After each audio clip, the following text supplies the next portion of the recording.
Bem, então a gente já está gravando já. Primeiramente, bom dia a todos, tá, pessoal?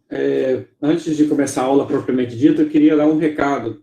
Eu andei olhando lá as estatísticas do canal do YouTube e percebi que está caindo significativamente tanto o número de visualizações das videoaulas que eu estou postando lá, quanto a carga de tempo médio que o pessoal fica assistindo, né? Porque o YouTube ele também te dá essa estatística, né?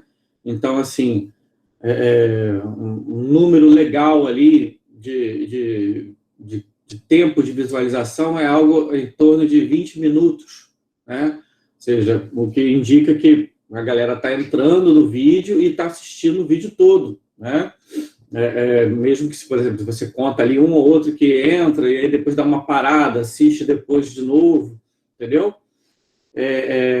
Com base nisso, como caiu, eu suponho, né, que o pessoal, vocês estejam enrolados com alguma coisa, ou talvez as outras matérias estejam começando a apertar, né? Então, semana que vem, para ver se vocês conseguem ter tempo de acertar a vida de vocês em relação ao conteúdo que a gente está trabalhando lá, semana que vem eu não vou gravar videoaula, tá? Então, semana que vem a gente não tem videoaula, aquele videoaula de 40 minutinhos, tá? Então, o pessoal que está falando que essa semana está corrida mesmo, né? Então, eu vou fazer o quê? A semana que vem não gravo videoaula, para vocês conseguirem ir acertando a vida de vocês, pelo menos em relação às videoaulas que estão gravadas lá, tá? A gente vai ter atividade síncrona normal, tá? Quinta-feira a gente tem aula normal, tá? Eu só não vou gravar aquela videoaula extra que eu gravo de 40 minutos, que é onde eu trabalho o conteúdo da semana, tá? Porque qual é o intuito? O intuito é que vocês assistam aquela videoaula primeiro, tá? Porque aqui a gente vai discutindo, além do conteúdo propriamente dito, a gente vai discutindo o que vocês vão perguntando, né? Ou seja, não fica tão linear quanto eu consigo fazer na aula gravada. Ou seja, na aula gravada eu consigo estabelecer os tópicos direitinho e ir falando os tópicos que eu estabeleci ali para falar do assunto, tá? Então, semana que vem eu não vou trabalhar a videoaula. Agora, a gente vai ter o conteúdo normal no Moodle, tá? Deixa eu até dar uma olhada aqui. A gente vai ter o conteúdo normal no Moodle, tá? E a gente vai ter a nossa atividade síncrona normal também, né? Que é a quinta-feira. É só mesmo vou tentar diminuir um pouquinho também a carga de conteúdo no Moodle, semana que vem, tá? E na outra semana eu vou apresentar para vocês a nossa segunda atividade, a nossa P2, né, que vai ser um trabalho em grupo para vocês entregarem no final do curso. Tá? A gente já está indo já para a 7ª semana, para a 8ª. Deixa eu ver aqui.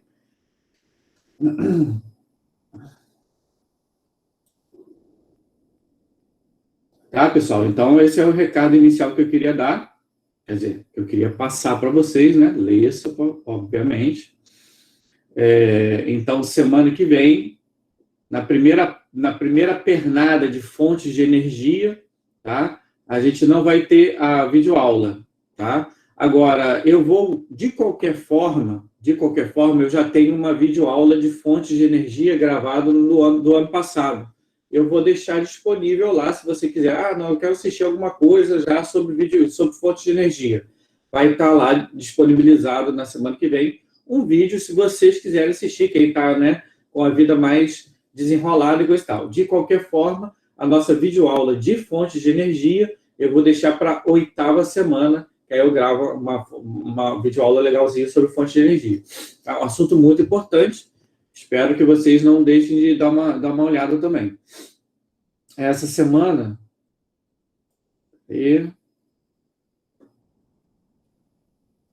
Essa semana eu deixei uma pequena reportagem do Fantástico sobre Custo Brasil, não sei se vocês conseguiram dar uma olhada, tá? É pequenininha mesmo, tem acho que uns 14 minutos, tá? Eu deixei alguns textos, tá? Eu deixei um texto de reportagem, tá? Tem duas reportagens da BBC, se não me engano, tá?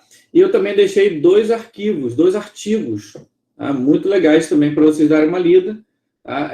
Um do Costa e Gameiro, né, que também discute um pouco sobre o custo do Brasil, tá? E o outro que vai discutindo a situação dos meios de transporte, principalmente a distribuição dos modais no Brasil e como isso atrapalha o desenvolvimento econômico, tá, do país propriamente dito. Então, assim, são leituras bem bacanas, são leituras complementares, ou seja, se vocês estiverem muito enrolados essa semana, e aí aquela questão do aluno no ensino remoto, ele tem que ser muito protagonista do processo. Por quê? Porque você que organiza como que você vai estudar, né? Então, o que eu posso fazer é diminuir ou aumentar a carga de estudo, tá? E eu estou estabelecendo aqui para vocês algumas prioridades, ou seja, quais são as prioridades da semana de vocês em geografia, né? Agora que vocês estão um pouco mais enrolados, é assistir a videoaula, as videoaulas que eu estou colocando lá. Quem não assistiu todas, volta lá e vai assistindo para poder organizar a vida e ler o material didático, tá? Além de assistir a nossa atividade síncrona aqui, tá? Essas são as atividades prioritárias de vocês. Eu, particularmente, creio que para vocês conseguirem fechar direitinho o assunto na cabeça de vocês e eu falar assim, não, vocês estão preparados para esse determinado assunto, tá? Vocês teriam que, teoricamente, analisar todo o material que eu disponibilizo para vocês, tá? Mas aí, então, eu estou falando dentro daquela situação de emergência, tipo, eu estou enrolado, me enrolei, né? Eu tenho outras disciplinas que estão precisando de mim agora, não sei o quê. Então, o que eu vou fazer aqui de emergencial em geografia, né? Para não passar em branco essa semana? Videoaulas, tá? Material didático, leitura do material didático e atividade síncrona, tá? Me desenrolei aqui agora, eu quero fechar esse conteúdo para eu saber certinho o conteúdo. Aí eu vou lá no material de estudo e leio todo aquele material complementar ali, que também não é muita coisa por semana. Como eu falei para vocês, todo esse material aqui foi idealizado para caber direitinho naquelas horas de atividade, né, assíncrona, que a gente estabelece lá no nosso cronograma. Ou seja, terça-feira, de 1h da tarde até às 5h, mais ou menos. Se você sentar ali direitinho, naquelas horas destinadas àquilo ali, e ler o material, fecha direitinho no tempo, tá? Mas eu sei que muitas das vezes a pessoa tem outras coisas para fazer e coisa e tal, acaba se enrolando, né? E as outras matérias também às vezes exigem, a pessoa acaba invadindo um horário e outro de estudo, tá? Mas é só para explicar direitinho para vocês que eu notei essa queda significativa do acesso aos vídeos e, principalmente, o que mais me preocupa, o acesso, a duração médio de pessoas assistindo o vídeo, tá? Então, isso me mostra o quê? Olha, além das visualizações terem caído significativamente, por exemplo, o último vídeo teve 40, 50 visualizações. Nós somos aqui 80 alunos, né? Mais ou menos, 83, 84 alunos, mais ou menos. Então, tipo assim, um monte de gente não assistiu. E mesmo aquelas 44 visualizações ali, teve a média ali de visualização de 10 minutos, de 15 minutos. Então, tipo assim, eu posso considerar que metade disso aí assistiu o vídeo todo, se ele assistiu em 2 partes, por exemplo. Entendeu? Assisti aqui os primeiros 20 minutos e depois vou assistir os outros 20. Tá? Então, na prática, de 80 alunos, eu estou tirando aí a média aí de 20 alunos assistiram a nossa última videoaula. Então, tipo assim, eu estou produzindo essas videoaulas e elas são importantes para vocês terem acesso ao conteúdo direitinho. Mas agora, não adianta nada eu estar lá produzindo os vídeos e notar que vocês não estão assistindo, né? Aí é trabalho inútil meu e também é mais dor de cabeça para vocês. Então, assim, é legal que a gente consiga focar o assunto direitinho e que vocês assistam, que vocês tenham tempo para assistir. Então, com base nisso, semana que vem eu vou diminuir um pouquinho a nossa carga de atividades, tá? Para vocês conseguirem se reorganizar para na outra semana a gente voltar com as videoaulas. Beleza, gente? Tranquilo? Alguma dúvida em relação a isso? Alguém quer fazer alguma consideração? Agora é a hora, hein? Agora é a hora. Se alguém não concorda, acha que está legal, pode gravar a videoaula, não tem problema não. Podem falar agora. O pessoal aqui está concordando que está meio corrido, né? É um problema da atividade síncrona, principalmente, sabe? Porque o que eu tenho notado de muitos alunos, e assim, é compreensível isso, quando vocês estão no IFE de forma presencial, e se tudo der certo, esse ano a gente ainda vai voltar para essa nossa realidade e rotina, né? Vocês ficam o dia todo no IFE, o dia todo, né? Vocês têm aula de manhã e de tarde. E nos horários vagos, vocês podem aproveitar para estudar e coisa e tal. Na atividade remota, a maioria dos alunos não se dedicam o dia todo ao IFE, né? Aí vocês fazem o quê? Vocês vão ali e aí, às vezes, até a culpa das pessoas em casa mesmo, né? Às vezes, os pais mandam vocês fazerem alguma coisa, né? Pede para ajudar. Normal, você vê o infeliz ali sentado no sofá, né? Vai ali, limpa a louça, faz não sei o quê, me ajuda aqui, papapá, ajuda aqui no negócio. E aí, vocês acabam reduzindo isso. Sem falar também daquela galera que fica aqui assistindo televisão, porque em casa a gente tem um monte de coisa para distrair a gente, isso é verdade, né? Televisão, internet, o sofazão de casa, a cama, e aí você vai se distraindo, eu vou estudar agora. Aí você vai estudar o quê? Lá no final da tarde, ou então você estuda de manhã, uma parte da manhã, né? E aí, então, tipo assim, a verdade é que o tempo que o aluno geralmente em casa se dedica ao estudo não é nem uma fração do que ele estaria se dedicando se ele estivesse no IFE o tempo todo.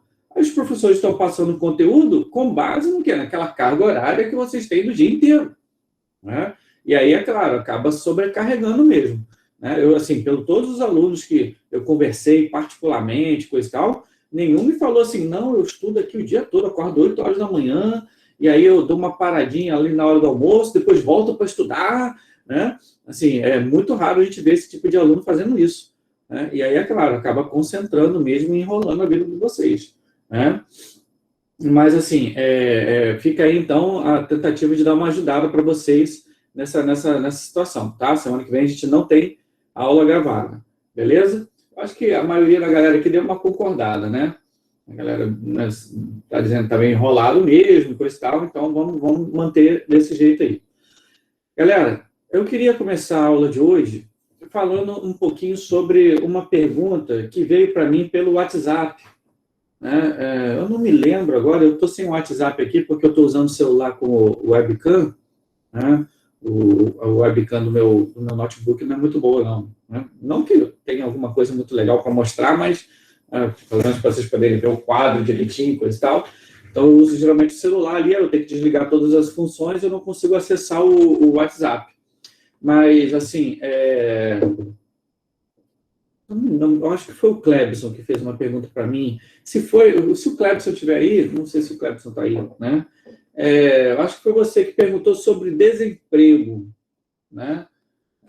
Deixa eu ver se o Clebson está aqui.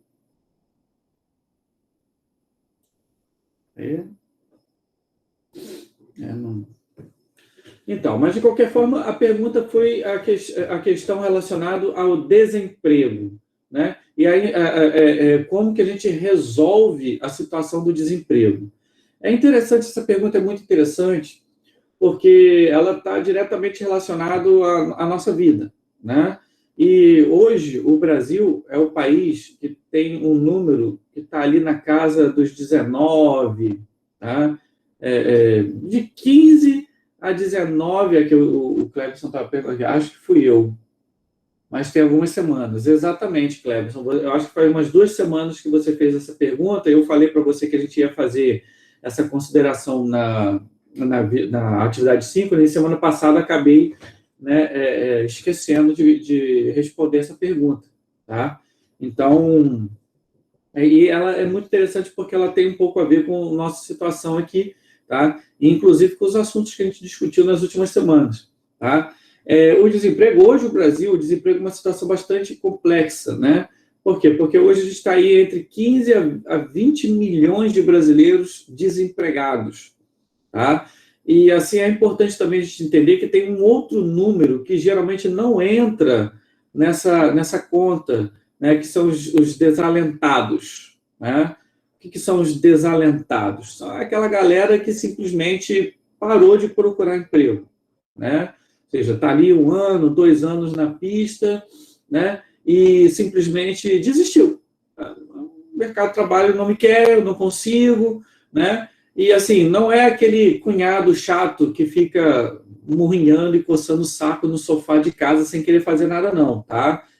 Às vezes a pessoa pode imaginar, mas a pessoa para de procurar emprego, é um vagabundo, não sei o quê. Não, né? Desalentado é aquela classe da população que não tem mesmo como se inserir no trabalho, ou seja, uma pessoa que não tem acesso à internet, uma pessoa que não tem uma formação mínima, ou seja, ou se você não tiver um ensino médio, né, as suas chances de entrar em qualquer tipo de emprego são muito reduzidas, né? Então, se esse número de desalentados está diretamente associado a outros números, como a questão de alfabetização, de acesso à escola, de acesso aos meios de comunicação, né? A gente falou na nossa videoaula que hoje quase 40% da população brasileira ainda não tem acesso, né, permanente à internet, né? Ou seja, tem um acesso intermitente, um acesso via, né, equipamentos muito precários, né? Então, você conta um cara que tem um celularzinho antigo, ali com 3G maroto, que hora funciona, hora não funciona, né? Esse tipo de pessoa, ela já é contabilizada como tendo acesso à internet, mas na prática ela não tem um acesso, né, como a gente tem aqui, que permita gravar aula ou acessar sites de busca de emprego e coisa e tal, e a pessoa vai perdendo a habilidade de mexer com esse layout de internet, de tecnologia, que é uma coisa hoje minimamente necessária para você conseguir um emprego, né? Ou seja, hoje você vai trabalhar numa loja, você vai trabalhar com software qualquer, de contabilização de estoque e coisa e tal. Então, tipo assim, os desalentados, muitas das vezes, não entram na conta dos desempregados, mas hoje no Brasil também estão ali na casa de 15, 20 milhões de brasileiros, né? Então, se você soma aí entre desempregados e desalentados, nós temos um incrível número aí de 40 milhões de brasileiros, mais ou menos, o que daria uns 20% da população brasileira, tá? O que é um número absurdamente alto, tá? Agora, se isso faz a gente se sentir menos mal, né? Não é uma exclusividade do Brasil, tá? Vários países do mundo têm uma situação de desemprego bastante acentuada, tá? E aí, é claro, a pandemia tem um papel importante, tá? A pandemia tem um papel importante, mas os índices de desemprego no Brasil já eram altos antes, tá, da pandemia em si. E aí era o que eu queria falar um pouquinho sobre o desemprego propriamente dito. Na geografia, a gente trabalha o desemprego e é importante entender o desemprego. Por quê? Porque o desemprego está diretamente relacionado a outros fatores da economia, como, por exemplo, o salário. Tá? O salário. Tá? Por quê? Porque dependendo da quantidade de desempregados que você tem em um determinado momento, tá? Isso vai afetar diretamente o valor do salário do empregado. Então, é tipo assim, desemprego não é um problema para mim porque eu estou empregado, né? Eu sou um ótimo funcionário, eu sou uma pessoa que está aqui a todo momento estudando, eu estou me formando, né? Eu estou aqui trabalhando, eu sou uma pessoa que o mercado adora, sou jovem, né? Porque também tem isso, se você tiver mais um pouquinho velho, o mercado já não quer muito você, não, tá? Na verdade, na prática, o mercado é muito cruel com os muito jovens, né? E com a galera muito velha. Então, vocês, por exemplo, daqui a pouco, quando estiverem lá terminando o ensino médio ou terminando a faculdade, vocês vão estar ali naquela classe de população que está diretamente fragilizada com o desemprego. Por quê? Porque é aquela questão de experiência, aquela questão de você conseguir ter um network de relações que vão te indicar para determinados trabalhos, o famoso QI, né? Ou seja, quem indica. No mercado de trabalho, infelizmente, isso é muito comum, tá?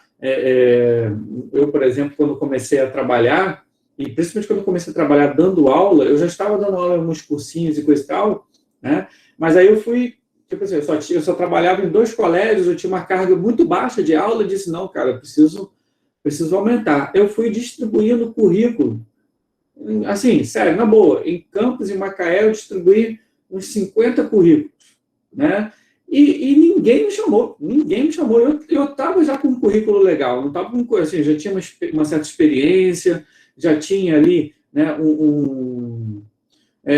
tinha uma boa formação e coisa e tal, e mesmo assim ninguém me chamou. Distribuindo currículo, assim, tranquilo, ninguém me chamou. Eu só conseguia entrar mesmo quando tinha algum colega, algum conhecido, algum networker, alguma pessoa que me indicava, né? Porque aí, inclusive, isso já aconteceu comigo, de dono de escola chegar para mim, poxa, eu estou precisando de professor de matemática, você conhece alguém?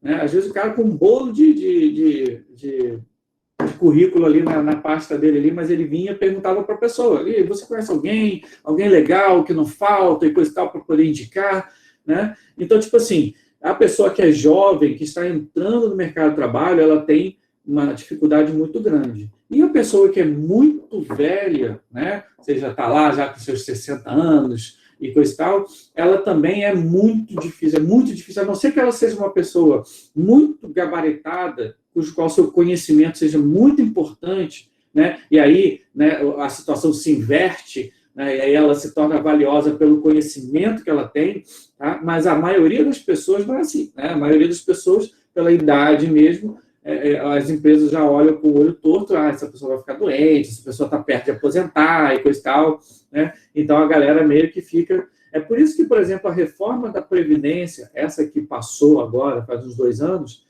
alguns críticos dizem que a gente vai estar criando um problema muito grande para daqui 20, 30 anos.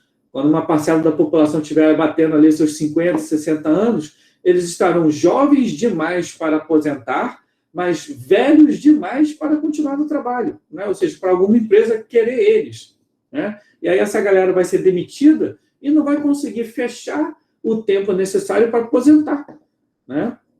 Então, assim, a nossa reforma da Previdência, ela foi muito pensando nos cálculos econômicos, né? Mas muito pouco pensando na vida do trabalhador e que vai precisar daquela aposentadoria no final da vida dele, né? Mas esse aí é uma outra história. Vamos voltar aqui para a questão do desemprego, tá? Então, pessoal, o desemprego ele não é só um problema para os jovens, para os velhos, para os desempregados, ele é um problema também para os empregados. Porque mesmo que você seja uma pessoa que esteja ali sempre inserida, é a pessoa queridinha do mercado de trabalho, bem formado, fala inglês, é versátil, coisa e tal, o número de desempregados vai interferir no seu salário, né? Por quê? Porque os desempregados, eles formam o que na geografia e na economia a gente chama de exército de reserva, né? E eles acabam interferindo diretamente no valor do salário. Por quê? Se você tem um exército de reserva muito pequeno, ou seja, uma situação que a gente chama de pleno emprego, que seria menos de 10%, menos de 5% de desempregados, os salários tendem a aumentar significativamente. Por quê? Porque está todo mundo empregado. E se uma empresa quiser manter um bom funcionário, ela vai ter que pagar melhor, né? Agora, quando você está numa situação de desemprego absurdamente grande, tá? Muita gente desempregada, o que acaba acontecendo? As empresas podem negociar o salário. Você não quer não? Você não quer trabalhar por tal valor? Tudo bem. Tem um monte de gente lá fora querendo, tão competente quanto você, né? E aí você acaba, como empregado, se submetendo a condições de trabalho e a condições de salário muito ruins, tá? Por quê? Porque você está numa situação em que está todo mundo desempregado e você está dando graças a Deus que está sendo explorado, né? Então, tipo assim, o número de desempregados ele está diretamente relacionado também à situação do empregador, do empregado, ou seja, da pessoa que está trabalhando, tá? Agora, a pergunta do Clebson não foi nem sobre a classificação de desempregados em si, foi como que a gente podia resolver essa situação, né? Ou seja, ele reconhecia que a gente está numa situação de desemprego, de crise, coisa e tal. Eu acho que não tem nenhum aluno que discorde disso, né? Aí o Bruno aqui no comentário, ele reforça isso, né? Que em Pádua o emprego funciona muito com indicação, em vez de formação ou experiência. O Bruno, isso não é só em Pádua, não, tá? Isso é em qualquer ramo de trabalho, em qualquer cidade. É muito difícil. Assim, tirando aquelas grandes empresas em que você tem todo um ramo de RH, né, em que você vai chegar lá. Eu já fiz, por exemplo, uma vez, quando eu era bem novo, eu ainda estava na rural ainda, eu fiz uma seleção para a Vesper, que era uma empresa de call center, né?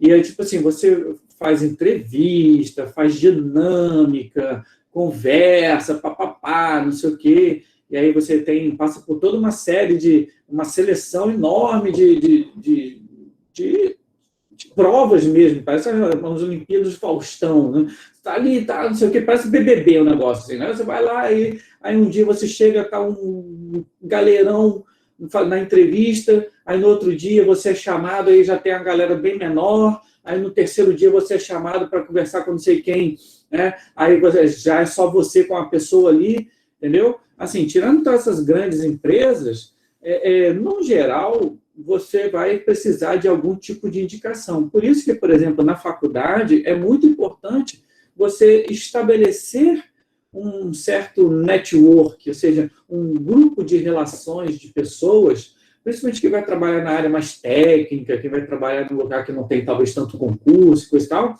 Vocês têm que trabalhar com uma galera que depois essa pessoa, alguém se inserindo, vai te indicar para determinada coisa. Isso acontece. Ou você entrar numa empresa primeiro, você indica outra. Né? Acaba isso acontecendo. Isso é muito comum. E eu não diria que é uma coisa errada.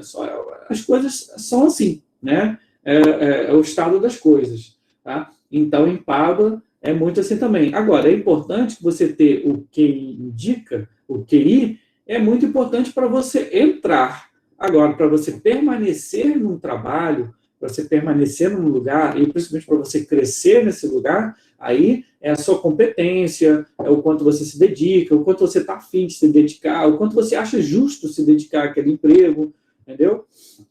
Então, assim, isso aí é relativamente comum. Mas voltando aqui, qual é a solução do desemprego no Brasil? Primeiro, a gente tem que entender que existem dois tipos de desemprego, tá?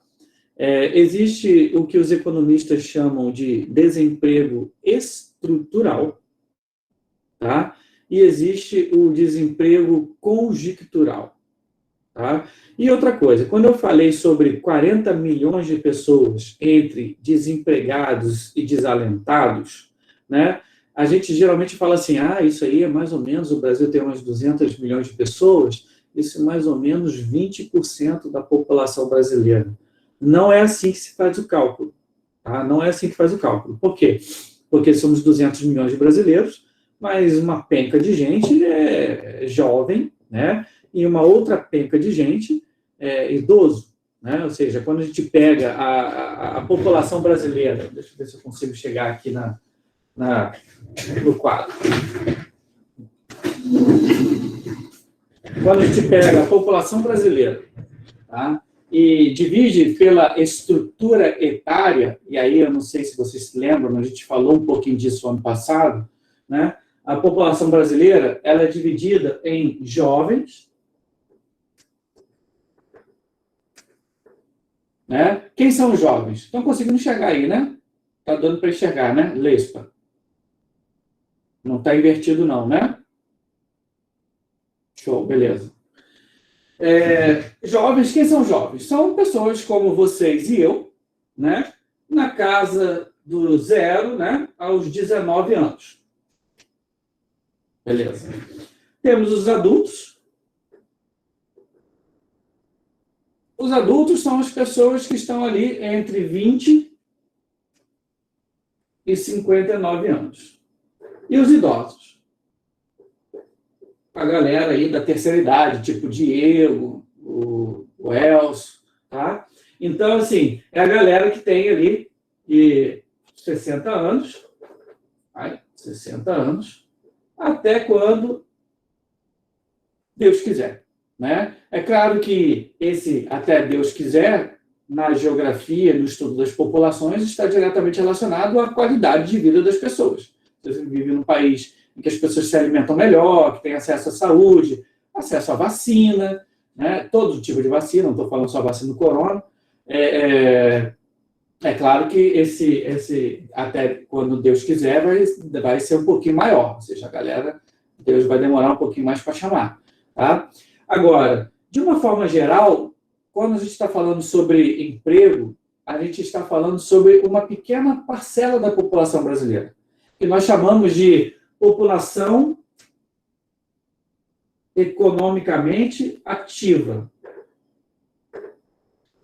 O que é a população economicamente ativa? Alguém seria capaz de me dizer o que é a população economicamente ativa?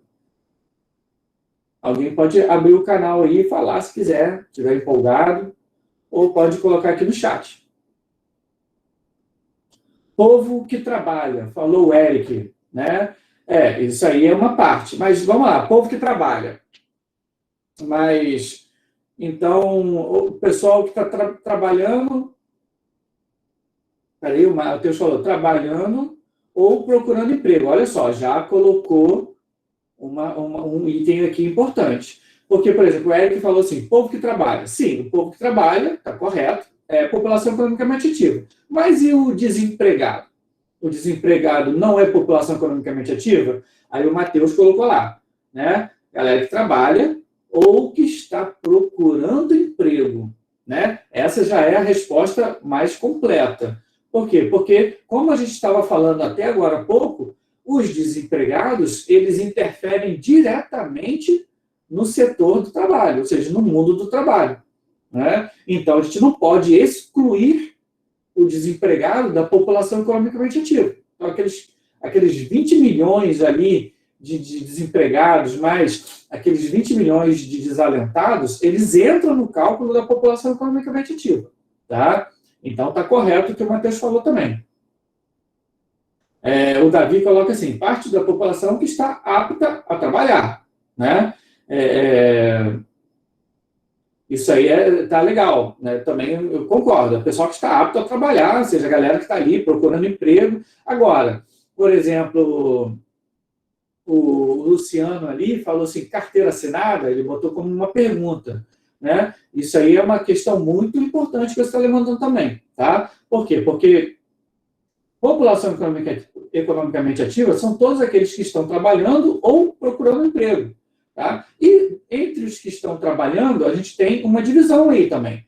Temos os trabalhadores formais, que é aquela galera que tem a carteira assinada, e os trabalhadores informais, né? Ou seja, aqueles que não têm carteira assinada, trabalham, né, de outras formas. E é interessante, porque o trabalhador informal ele pode ganhar muito bem. Tá? Então, por exemplo, um trabalhador que não tem uma carteira assinada, não se recolhe o INSS, mas trabalha, sei lá, vendendo Natura. Eu já vi muita gente ganhar muito dinheiro vendendo Natura, né?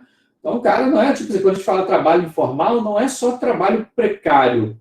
Tem uma galera que ganha um bom dinheiro com trabalho informal. Tá? Agora, o fato é que quando eu digo que o cara está trabalhando de forma informal, é que o cara não tem, né, um emprego registrado. Então, ele não tem aqueles direitos que um trabalhador formal com carteira assinada tem. Que direitos são esses? Férias, né? Ou seja, todo trabalhador com carteira assinada ele tem direito por lei de férias. Ou seja, ele tem lá 30 dias de férias por ano, garantido.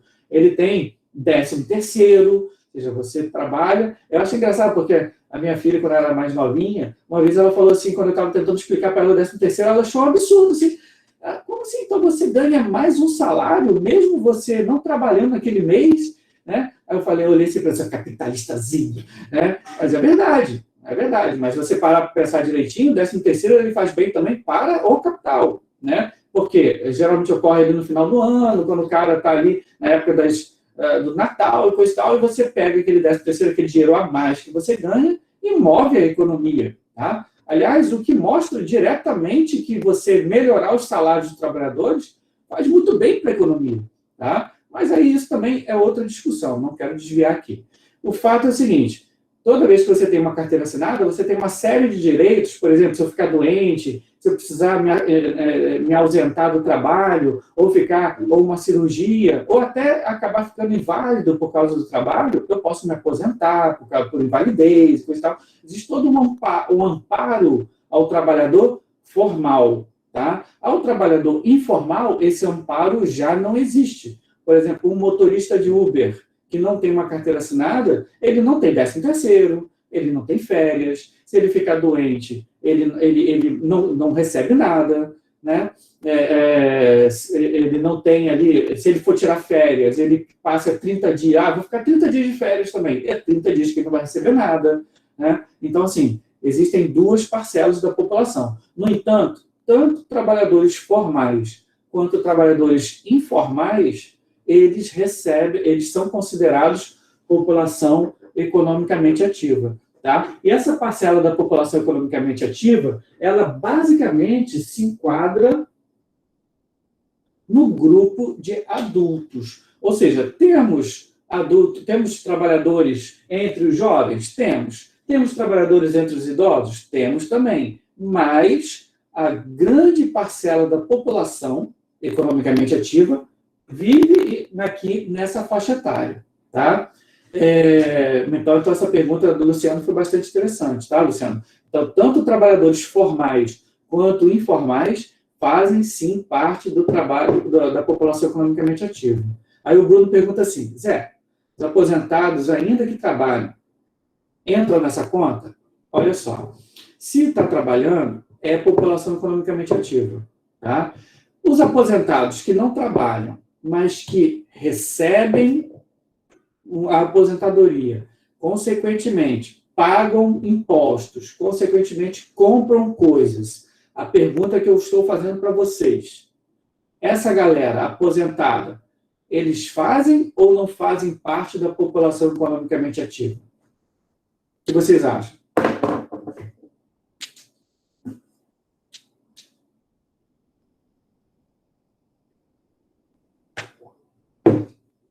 Eu gosto assim, quando já tem uma concordância, né? A galera, por exemplo, o Matheus acha que sim, né? O Eric acha que não, a Luísa já falou que acha que faz, né? O Rômulo também fala que acha que faz também. O Matheus até argumenta, dizendo que, né, fazem o dinheiro girar, né? Aí a Giovana já coloca que acha que não, porque ativo é quem trabalha, né? Eu achei bem legal porque ela foi no conceito, né? E quem respondeu que não faz parte, como, por exemplo, a Giovana, né, tá correto. Tá? Ou seja, não faz parte. E aí, eu acho que a lógica que a Giovana partiu exatamente perfeita. Quando eu estou falando de população economicamente ativa, tá? Eu estou falando da galera que está trabalhando, mas tomem cuidado, Giovana, por exemplo, com essa forma de pensar, que você pode, às vezes, achar que o desempregado não faz parte, porque ele não tá ativo, né? Então, assim, tem que tomar cuidado, mas a sua lógica acabou te levando à resposta correta, né? Então, tipo assim, o aposentado, ele não faz parte porque, apesar dele receber dinheiro e apesar dele receber, né, suficiente para pagar, para sustentar a economia, para fazer a economia girar, como falou o Matheus, né, ele não é a fonte ativa da geração daquela renda, né? Na verdade, o aposentado, o dinheiro que ele recebe, tem muita gente que acha que, tipo assim, eu recebo um salário, um percentual. Quando eu sou um trabalhador ativo, quando eu sou um trabalhador formal, eu recebo e parte do meu salário, tipo 10% do meu salário, é retirado todo mês para previdência. Previdência. Ou seja, para a aposentadoria. Tá? Isso é bem legal, porque dependendo de quanto você ganha, também tiram de você o imposto de renda, né? E esse imposto de renda pode chegar a 27% do seu salário, né? Então, assim, você às vezes ganha um salário... o cara que ganha um salário alto, sei lá, 20 mil, o cara ganha 20 mil reais, né? Se ele é um trabalhador formal, então ele vai perder ali uns 2 mil de previdência, um pouco menos do que isso. E ele vai perder ali uns 3 mil de imposto de renda. Eles tiram direto da fonte também, né? Então, quando o cara diz, eu ganho 20 mil, na prática mesmo, lá no bolso, caindo, pingando lá no salário dele lá, ele vai estar ganhando uns 15 mil, né? Então, é um negócio que eles tiram mesmo, tá? Mas aí, então, a pessoa pensa assim, então, eles estão tirando esse dinheiro aí, todo mês, tá? E lá no final da minha vida, esse dinheiro foi guardado, né? E agora eu vou receber ele de volta. Não é assim que funciona, né? A Previdência Social, que é esse órgão que toma conta dos aposentados, entre outras coisas, né? Ela pega o dinheiro de quem está ativo, ou seja, aqueles 10% do seu salário, né? E ela paga quem está aposentado agora com esse dinheiro. Então, na prática, quem sustenta os idosos, quem sustenta os aposentados, é a parcela da população que está trabalhando agora, a população economicamente ativa. Então, os adultos, hoje, que é a maior parte da população economicamente ativa, além de sustentar os idosos via aposentadoria, também sustenta os jovens, tá? Porque eles sustentam com salário, com mesada, com comida, né? Ou seja, criando mesmo os mais jovens. Então, dependendo da parcela da população e a estrutura etária do país, você também pode ter uma condição melhor ou pior de trabalho. Por exemplo, países ricos hoje, como a França, o Canadá, né? Portugal, a população está muito envelhecida, né? Então, está faltando gente para a população economicamente ativa. Então, muitos desses países, hoje em dia, até estimulam a imigração, né? Para poder conseguir manter uma parcela da população economicamente ativa suficiente para sustentar os idosos e os jovens, tá? Então, quem falou aí sobre o negócio de jovem aprendiz, né? O jovem aprendiz, ele é um tipo de atividade remunerada, então ele já estaria se inserindo ali na população economicamente ativa. Tá? Agora, aquele jovem que ganha mesada, né? Eu ganho mesada, então eu compro coisa, eu pago imposto e coisa e tal. Não, mas aí quem está pagando a mesada para você, quem está te sustentando são seus pais. Então, você não é população economicamente ativa, tá? Aí a Giovana falou assim, deve fazer parte parcialmente. O Luciano falou assim, deve fazer parte parcialmente. Eu não sei do que o Luciano está falando basicamente disso, né? Mas, assim, a Giovana, ela argumenta que o aposentado não procura emprego. Então, é isso, né? A gente está falando do aposentado que está aposentado mesmo. Aquele aposentado que tem um outro emprego, por exemplo, né? Esse aposentado, ele faz parte ainda da população economicamente ativa porque ele tem um emprego, tá? E, infelizmente, isso acontece muito. Felizmente ou infelizmente, na verdade, uma distorção da nossa previdência, tá? Aliás, esse é um assunto também que anda e mexe cai em vestibulares, tá? Por quê? Porque é um assunto que esse ano ano passado falou-se mais, porque foi um ano que se votou a reforma da Previdência. O que é a reforma da Previdência? Né? Jogar um reboco na frente lá do prédio da Previdência, do INSS? Não, né? Reforma, essa palavra reforma também é uma palavra muito bonitinha para dizer fuder as pessoas, tá? Mas, de uma forma geral, reforma da Previdência é você mudar as regras para que você consiga manter a Previdência funcionando, tá? Como eu acabei de falar para vocês, em vários países do mundo, a transição demográfica, que é aquilo que a gente falou ano passado, que é a mudança da estrutura etária da população, que é o envelhecimento da população, tá? Muitos países, a Previdência, acaba sendo um problema. Por quê? Porque às vezes você tem pouca população economicamente ativa, às vezes você tem pouco pessoal. Aqui no Brasil, por exemplo, não é o caso. No Brasil, a Previdência está dando problema, não é porque a gente tem pouca gente trabalhando, porque a nossa população economicamente ativa encolheu. Não, muito pelo contrário. Nós estamos no momento da transição demográfica que a gente chama de bônus demográfico. Ou seja, que a gente não tem tanto aposentado, né? E a gente não tem tantos jovens, e a gente tem uma parcela da população muito grande. Então, o que acontece? A população de adultos muito grande. Então, teoricamente, a gente está no melhor momento econômico para conseguir manter a Previdência funcionando. Só que existem vários problemas aqui no Brasil. Primeiro, 50%, ou seja, metade dos trabalhadores brasileiros são informais, né? Ou seja, não tem carteira assinada. Essa galera que não tem carteira assinada não paga Previdência. Assim como eles não têm direito de aposentar, né, isso também acaba atrapalhando quem? Os aposentados. Por quê? Porque aí a Previdência arrecada pouco dinheiro, tá? E aí, para pagar os aposentados, ela precisa colocar dinheiro do governo, dinheiro de impostos, que iriam para outros lugares, para saúde, educação, coisa e tal, para pagar aposentados. É o que a gente chama de déficit da Previdência. Esse problema é real, ele existe, né? Só que o que acontece?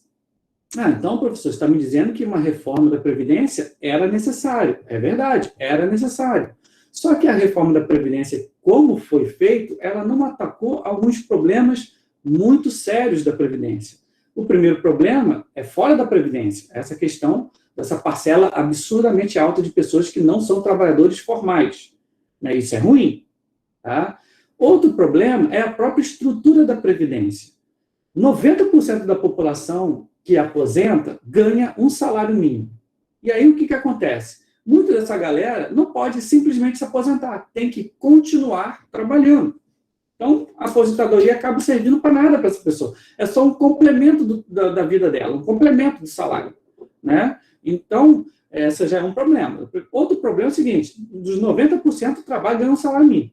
Agora, quase 50% de todo o dinheiro da Previdência que vai para a Previdência, ele é para pagar salário daqueles 10% da população, né, que ganha muito mais do que um salário mínimo. Por exemplo, hoje, um juiz ou um militar, ele aposenta com salário integral. E se ele, durante a vida dele, foi agregando funções no trabalho dele, por exemplo, eu sou juiz, mas virei administrador da comarca aqui e ganhei, isso incorpora 10% no meu salário. Isso fica na aposentadoria. Então, você tem, às vezes, um cara aposentando, ganhando 30, 40 mil reais, até mais, né? E ele recebe isso de aposentadoria integral, né? Então, ele não tem nenhum tipo de redução. Tá? Os servidores do executivo, por exemplo, os professores do IFE, por exemplo, que são servidores do executivo e não do judiciário, houve já uma reforma, na época do governo do PT, lá do Lula, que impede isso. Ou seja, todo mundo que entrou no concurso depois de 2003, e depois de 2013 teve uma outra reforma, né, já no governo da Dilma, hoje em dia a gente já não ganha mais o salário integral. Né? Então, por exemplo, eu estou ganhando meu salário integral e coisa e tal, quando eu aposentar, o meu salário vai cair para o teto da Previdência. Hoje, o teto da Previdência está ali na casa dos 5 mil e pouco. Né? Então, não é também tão ruim assim, né? Mas é bem menor do que seria, né, se eu pudesse aposentar com salário integral, lá de final de carreira, lá no final da carreira, né, que a pessoa vai ganhando aumentos ao longo da carreira.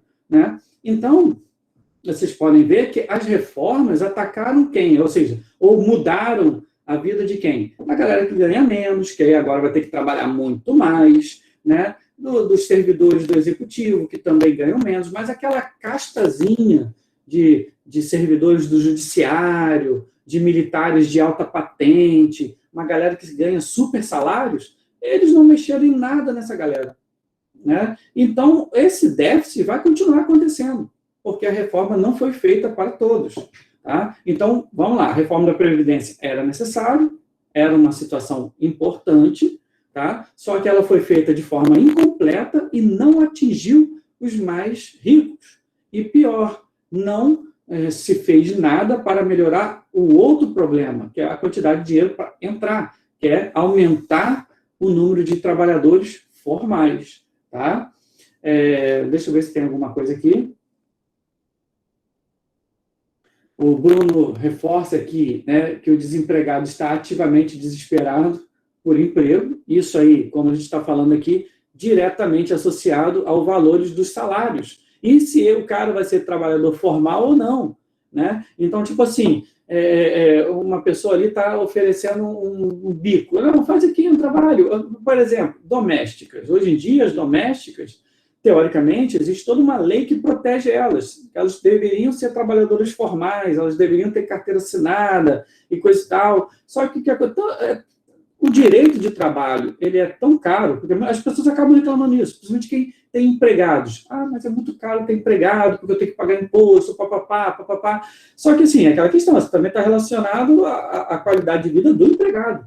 Em países ricos, países desenvolvidos, por exemplo, nos Estados Unidos ou na Europa, é muito raro uma pessoa ter uma empregada. Muito raro.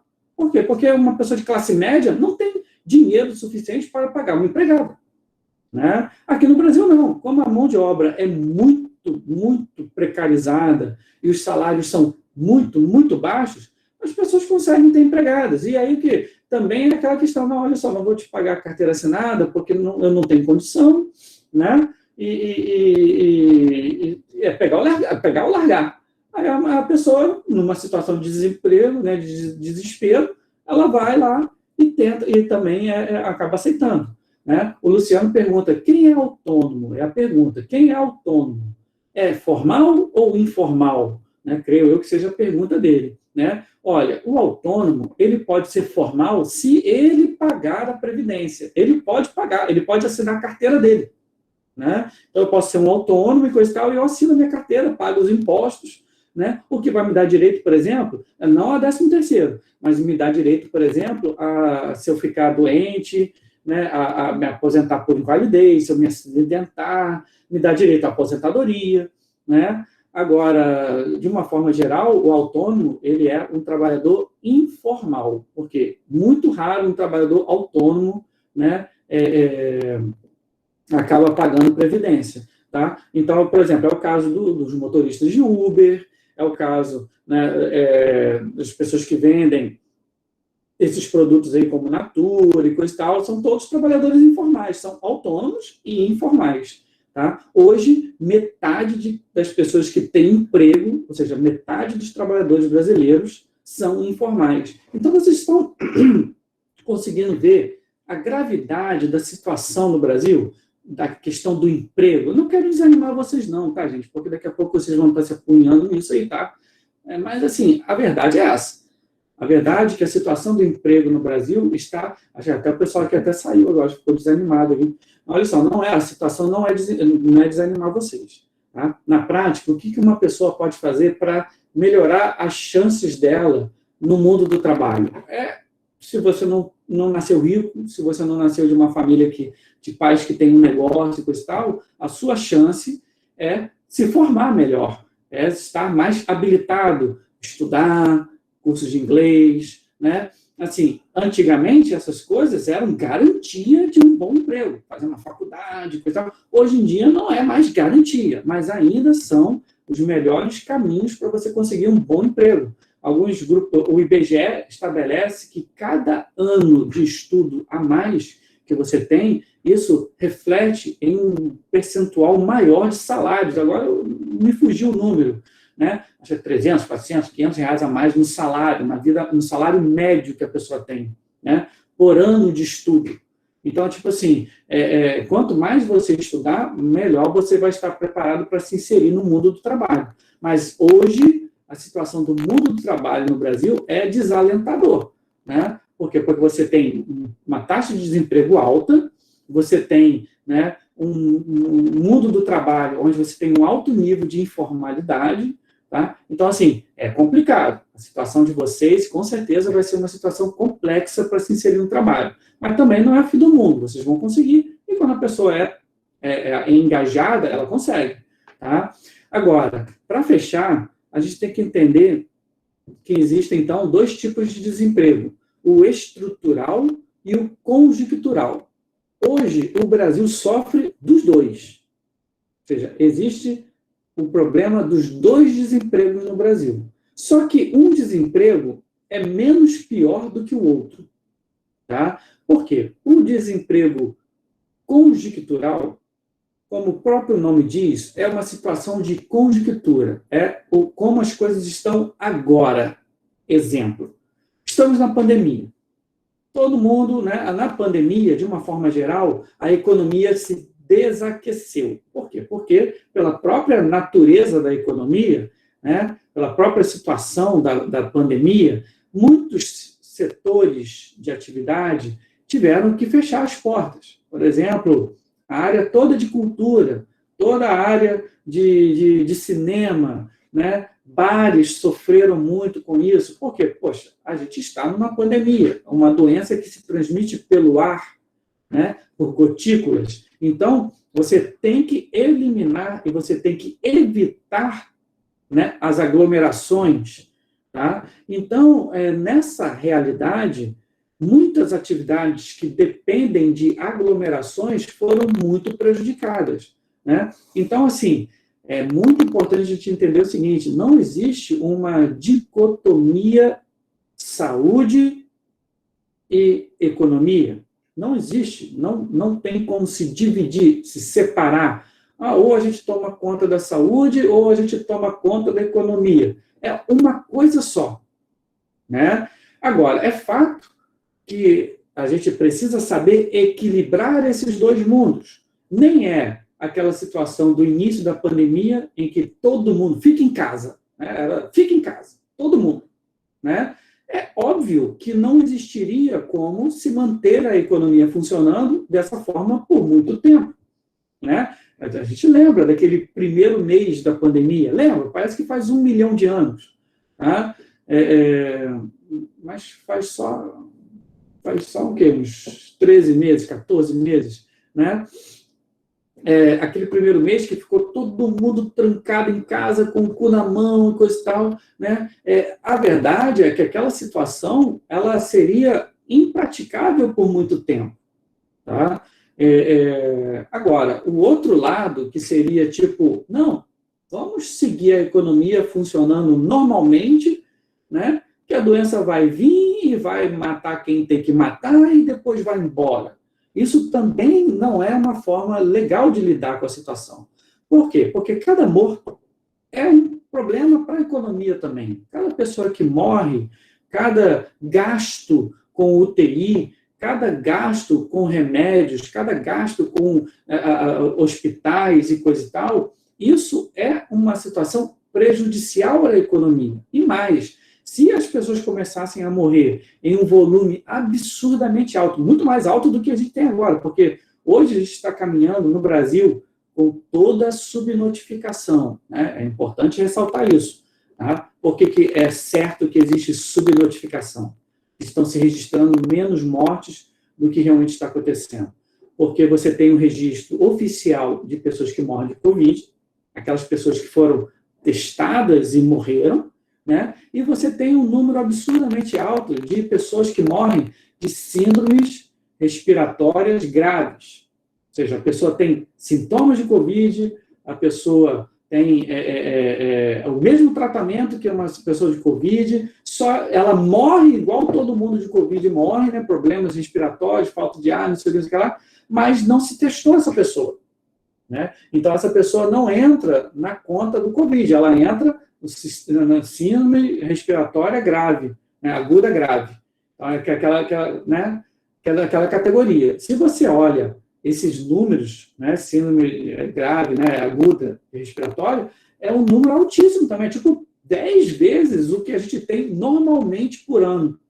Né? Então, imagine, mesmo hoje, com 500 mil mortes, a gente não fez, tipo, largou de mão, todo mundo largou de mão. Mas que você diga assim, mas tem muita gente que não usa máscara, para muita gente parece que a pandemia não existe, não sei. Tá, mas você ainda tem uma parcela ali de 30% da população brasileira que tem se mantido em casa, que aí são aquelas pessoas que podem também, né? Por exemplo, professores acabou sendo uma categoria muito felizarda nessa situação, porque mesmo com todas as dificuldades que a gente teve de ensino remoto, né, não é a mesma coisa, a gente entendeu, isso provou que o negócio de ensino remoto não tem a mesma qualidade que o ensino presencial, isso é fato, né? Mas, de uma forma geral, os professores conseguiram ficar em casa e os alunos ficaram em casa, né? Durante boa parte do processo, né? Porque a gente foi substituindo por home office, né? Trabalhou-se muito em casa, mas conseguiu-se. Né? Lá, o pessoal, minha irmã trabalha na Petrobras, ela trabalha na área ali administrativa, coisa e tal. Ela conseguiu trabalhar de forma office, né? Home office também, ela foi muito beneficiada também. Né? Trabalhou-se muito, não significa que trabalhou pouco. Ela, na verdade, reclamou que até o volume de trabalho aumentou, porque como você não tem mais aquele negócio da hora certinha, entra às 8, né? Eles jogaram emprego, jogaram trabalho para as pessoas, e as pessoas viraram noite trabalhando. Né? Mas ela, pelo menos, pôde se proteger. Tá? Então, de uma forma geral, todo mundo se protege de alguma coisa. A maioria, hoje em dia, usa máscara, mesmo que de forma meio mais ou menos, mas usa, né? Mesmo, seja, de uma forma geral, as atividades de aglomeração diminuíram, festas, boates, tem aqui uma clandestina aqui e outra ali, mas diminuíram significativamente. Né? Então, mesmo a gente fazendo algumas coisas, mesmo o brasileiro tomando algumas medidas, né, para poder se proteger, a gente tem 500 mil mortes. Então, imagine numa situação que, tipo, toca a economia aí e que se foda, né, e quem tiver que morrer, morreu. A gente ia ter um volume absurdamente alto de mortes. Isso iria impactar aonde? Na economia. Tá? Então, na verdade, a economia e a saúde estão juntos. E, bem ou mal, a pandemia gerou um impacto muito grande na economia. Isso acabou gerando desemprego. E que tipo de desemprego é esse? É o que a gente chama de desemprego conjuntural. É uma situação de conjuntura. Veio uma crise, essa crise derrubou, aí no caso, uma crise de saúde, derrubou, né, a economia, e aí muita gente acabou sendo demitida por causa disso. Esse tipo de desemprego, gente, é o menos pior. Por quê? Porque a economia, ela piora, depois ela melhora, depois ela piora, depois ela melhora, ela está sempre oscilando. Então, por exemplo, agora, quando a gente chegar a um nível alto de vacinados, quando, né, a gente atingir ali 60%, 70% da população brasileira realmente imunizada, ou seja, com 2 doses direitinho, coisa e tal, a gente vai perceber que os números vão começar a cair significativamente. Isso já tem acontecido, principalmente os números de mortos e também de internados. A gente já vê isso acontecendo entre a galera mais velha. Hoje, por exemplo, o perfil da pessoa que morre no Brasil, pela primeira vez, está abaixo da casa dos 60 anos. O que é? A doença mudou? Não, é porque a maior parte da população idosa já está imunizada. Né? Então, o que está acontecendo? Está morrendo bem menos idosos de Covid, ainda morrem, mesmo vacinados, porque a vacina não é 100%, né? E aí é muito importante, a vacina ela só funciona mesmo quando você tem uma parcela grande imunizada, porque aí ela impede que a doença circule. Enquanto você tiver um nível baixo de pessoas imunizadas, a doença vai continuar circulando. Né? E aí, então, como um escudo individual, a vacina não é infalível. Ela está ali, 90 e pouco, 80, dependendo da vacina, né, de proteção. Então, mesmo vacinado, você pode até morrer, mas o número cai assustadoramente. A gente tem visto isso entre os mais velhos. Então, o que está acontecendo com o perfil da pessoa que morre no Brasil? Ela está sendo cada vez mais jovem. Então, você hoje tem pessoas com 40, 30 anos morrendo, né, num número maior do que pessoas com 60, 70. Né? Por quê? Porque a galera 70 e 80 está vacinada, está imunizada. Então, quando a gente chegar, e eu acho, estou prevendo, posso estar errado, que vai ser mais ou menos ali para setembro, outubro, né, que a gente vai ter uma parcela considerável da população brasileira imunizada, né, quando chegar nesse nível aí você vai ver uma mudança da economia, porque as pessoas vão começar a querer correr atrás do tempo perdido. né? E aí você vai ter uma retomada da economia de forma, né, bastante dramática. Isso já tem se visto em vários países em que a imunização está avançada. Então, Israel, o próprio Estados Unidos, alguns países da Europa, ainda um pouco menos, porque a Europa também não está vacinando legal, está muito lenta a vacinação na Europa também, está igual o Brasil, está bem lento, né? Então, mas países que já vacinaram bastante, já tem você está vendo a economia voltando com tudo, porque agora todo mundo quer ir para a festa. Eu acho que todos aqui, né, os meus colegas, os alunos, os monstrinhos, eu acho que vocês concordam comigo, né? Por exemplo, ano que vem, se tiver negócio, eu até vi uma postagem hoje que eu achei muito engraçado, um negócio de a semana rural que tem exposição. O pessoal dizendo que vai, no ano que vem, vai participar até da montagem do palco, né? O sentimento é esse mesmo. A festa junina, vou em todas, né? Show, se alguém me chamar para algum show, estou lá, né? Alguém me chamar para ir tomar uma cerveja, vou também, né? O pessoal, porque você está naquele ritmo de que, tipo assim, quando voltar, sair qualquer filme, eu vou assistir no cinema, coisa. Então, tipo assim, lá, o pessoal vai montar até barraca, né, da exposição no ano que vem, e vai ficar lá, né? Então, tipo assim, a sensação é essa mesmo. E acaba acontecendo isso. Eu acho legal porque os registros históricos mostram, por exemplo, que o Carnaval de 1921, que foi o ano em que realmente a pandemia de gripe espanhola apaziguada, ele foi tipo assim, um carnaval épico, foi épico. Tipo, as ruas lotaram, as pessoas foram todas para as ruas e coisa e tal. Então, porque, tipo assim, a sensação é essa mesmo, o sentimento, a galera vai voltar com tudo. Então, o que acontece com a economia, principalmente todo esse setor de serviço? Vai disparar, né? Vai disparar. Tá? E aí, o que acontece com o desemprego conjuntural nessa situação? Ele cai, vai reduzir bastante. Então, a gente vai ter uma situação de recuperação. Aí é que eu lembro como é importante a gente não separar economia de saúde. É a prova, né? É a prova. Se você vacinar a galera, se houver toda uma preocupação em vacinar a galera, a economia vai voltar com tudo. Isso já está acontecendo em vários países do mundo, né? Infelizmente, nos países que isso não está acontecendo, que a imunização não está no ritmo legal, como é o caso da França, como é o caso da Argentina, como é o caso do México, como é o caso do Brasil, né? A nossa economia vai demorar um pouco mais para voltar nesse ritmo. Tá? Não vai demorar um pouco. E é interessante, porque mesmo a gente ainda numa situação ruim, o nosso PIB já deu uma recuperada, né? Já deu uma recuperada, já deu um aumento aí de 1% e pouco. Assim, é pouco, se você considerar o que está acontecendo com outros países, porque a gente teve um tombo do PIB, que é o Produto Interno Bruto, em todos os países do mundo, de forma absurda. Então, por exemplo, teve países na Europa que bateu 5, 6 negativo, né? Algumas estimativas dizem que no Brasil bateu quase 2 dígitos negativo, ou seja, menos 10, né, no nosso PIB. Então, é óbvio que qualquer situação vai se recuperar, porque a gente mede o PIB em relação ao ano anterior.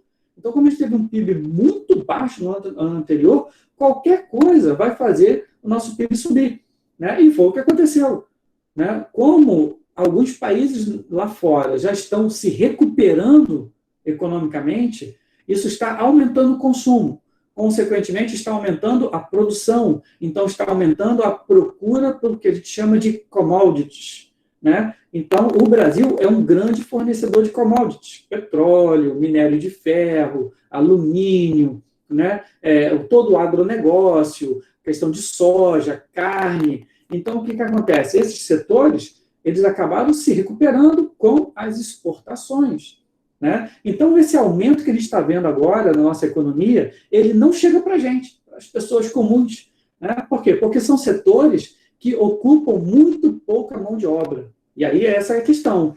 Quando a gente pega a população economicamente ativa, que está na maior parte entre adultos, é sempre importante lembrar que essa população economicamente ativa, ela se distribui pelo que a gente chama de setores de atividades econômicas, né? E a geografia é legal, porque são 3 setores, e a gente não inventa nomes complicados para eles, né? Que setores são esses? O setor primário, o setor secundário e o setor terciário, né? A biologia aqui vai ficar inventando nome. Não. São 3 setores e a gente chama eles de primário, secundário e terciário, né? Então, as commodities, que são esses produtos extrativistas, a gente coloca eles no primeiro setor. Primeiro setor. Primeiro setor. Tá? Qual é o problema do primeiro setor? Hoje, graças ao alto nível de mecanização do primeiro setor, hoje menos de 10% da população economicamente ativa trabalha no primeiro setor. Né? Então, mais que esse setor se recupere, e mais que ele ganhe dinheiro, e mais que isso entre na conta do nosso PIB, isso não significa dizer que nós vamos aumentar o emprego para a população economicamente ativa. Por quê? Porque é um setor muito pouco relevante para a questão do emprego no Brasil. Tá? Então, na prática, aquela galera que é muito rica no Brasil, aquela que sofreu menos com a pandemia, é a galera que agora está ganhando mais dinheiro. E está ganhando mais dinheiro primeiro. Os grandes agricultores, os grandes donos de mineradoras. Essa galera está ganhando dinheiro, porque a economia para eles já voltou. Por quê? Porque eles estão exportando para outros países. Tá? No Brasil, hoje, até o setor secundário, o segundo setor, que é o setor de indústrias, manufatura, transformações, né? Esse setor também emprega pouco hoje no Brasil. Emprega ali 25%, 30% da população economicamente ativa. Né? Esse setor tem sofrido muito, porque o Brasil tem se desindustrializado nos últimos 15, 20 anos. Então, vejam vocês, olha só, eu falei para vocês, olha, quando a economia melhorar, porque a pandemia passou, nosso desemprego conjuntural vai cair. Por quê? Porque muita gente perdeu o emprego por causa da pandemia, e quando a economia voltar, quando as pessoas estiverem vacinadas, quando as pessoas estiverem seguras para sair de casa, e todo mundo montar barraca na exposição, né, isso vai gerar emprego para a galera. Então, a galera que perdeu o emprego, ela trabalhava no cinema, perdeu o emprego. O cinema vai voltar com tudo. Né? Eles vão abrir até 3 salas de cinema. Vai precisar até de mais gente para trabalhar. Né? Então, o desemprego conjuntural, esse vai, com certeza, nos próximos 2, 3 anos, melhorar muito. Tá? Vai reduzir bastante, na verdade. Agora, a questão do setor secundário, que eu falei para vocês, o setor de indústrias, ele também tem gerado desemprego no Brasil.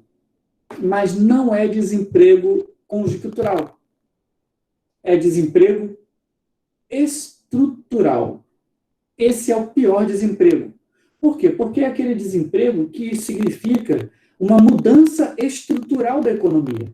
Então, como o Brasil hoje, e aí não é esse governo que fez isso. Isso já está vindo de vários governos, principalmente com o fim da ditadura militar, desde que o Brasil entrou para a globalização, entrou para o neoliberalismo global, né? E aí aquele texto sobre o consenso de Washington fala um pouco sobre isso, né? Esse texto que eu coloquei agora sobre meios de transporte também fala um pouco sobre isso. Como o Brasil, né, ele se inseriu nessa nova divisão internacional do trabalho, aquela parte de indústria no Brasil perdeu muita força. Então, a gente tem tido, ano após ano, uma desindustrialização. Porque hoje, as indústrias fecham as suas fábricas aqui no Brasil e vão para a China, por exemplo. Esse ano, a gente teve um exemplo assim, que foi emblemático. E que, se quem for fazer vestibular, fique atento a isso. Porque pode cair no vestibular. Que foi o caso do fechamento da fábrica da Ford. Por que é um símbolo a Ford fechar no Brasil? Né? Ela vai continuar vendendo carros no Brasil, mas ela fechou a fábrica. Porque a Ford foi a primeira montadora a vir para o Brasil. Lá naquele período de industrialização antes da Segunda Guerra Mundial. Então, a Ford foi a pioneira na industrialização do Brasil, aquele Brasil industrial, forte, tecnológico, Brasil para frente, né? Vamos todos juntos, né? Com a seleção. Né? Então, tipo assim, esse Brasil do futuro industrializado, ele começou com a Ford. Então, quando esse ano a Ford anunciou que fecharia todas as fábricas no Brasil, isso chamou muita atenção da mídia, mas chamou por um processo que já vem acontecendo há anos no Brasil, que é a desindustrialização.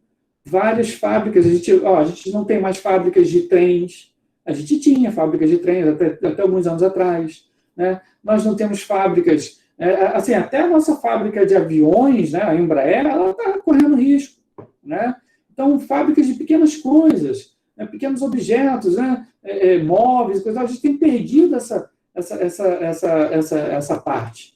Então, aquela 30% da população que economicamente ativa, que trabalha no setor secundário, ele tem uma tendência cada vez maior a perder emprego. E era um emprego formal, que a galera que trabalhava em fábricas tinha carteira assinada, tinha um salário relativamente bom, e coisa e tal. Então, a gente tem perdido esse setor, né? E isso é um desemprego estrutural, é um emprego que não volta mais. A fábrica da Ford não vai se abrir mais aqui no Brasil. Então, o cara que perdeu o emprego, ele dificilmente vai conseguir se alocar em outra fábrica, porque as outras fábricas também estão fechando. Tá? O Bruno aqui faz uma crítica, né, à gestão do governo, tá? O governo federal, a questão da compra da vacina. Tá? Eu acho que isso já ficou bem claro. Né? Não é que o governo não teve uma estratégia para lidar com a economia. E aí, gente, tirando, né, a politização, os sentimentos, né? Eu sei que muitas das vezes vocês estão entrando nesse mundo agora da política, e hoje em dia a gente tem uma situação muito sentimental relacionada à política. Né? Então, é impressionante como que isso me impressiona. Como que as pessoas torcem para político como se estivessem torcendo para times de futebol. Né? Porque, por exemplo, eu quando torço para time de futebol, foda-se argumento. Real Madrid, não, foda-se. Para mim, o melhor time do mundo é o Flamengo. Pronto, acabou. O cara pode querer vir aqui tentar mostrar o que quiser, mas Deus, está errado. Está errado, entendeu? Então, tipo assim, esse é o sentimento do torcedor. Né? Então, não adianta discutir.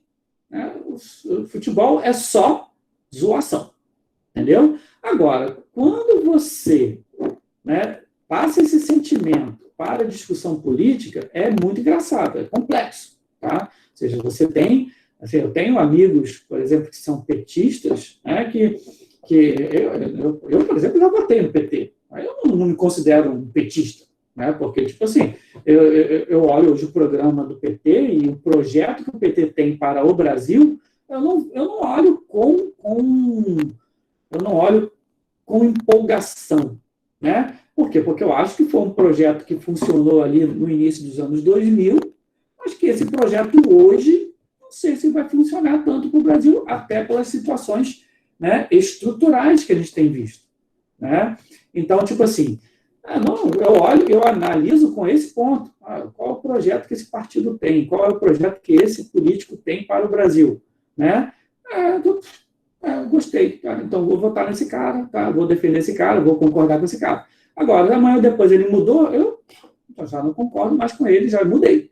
Tá? Agora, hoje, o sentimento político, principalmente as redes sociais potencializaram muito isso, né? A mesma coisa acontece com o atual governo, lá, o Bolsonaro. A mesma coisa. A galera defende o Bolsonaro como se estivesse defendendo um time de futebol.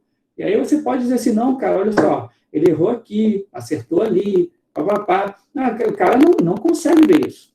Então, por exemplo, a política que o governo atual montou para a pandemia, para encarar a pandemia, né, todos os números mostram que tem falhas. Tem falhas. Agora, a gente também tem que tomar cuidado que, às vezes, o poder do ódio, porque também a pessoa que gosta ama demais, e aí fecha os olhos para os erros.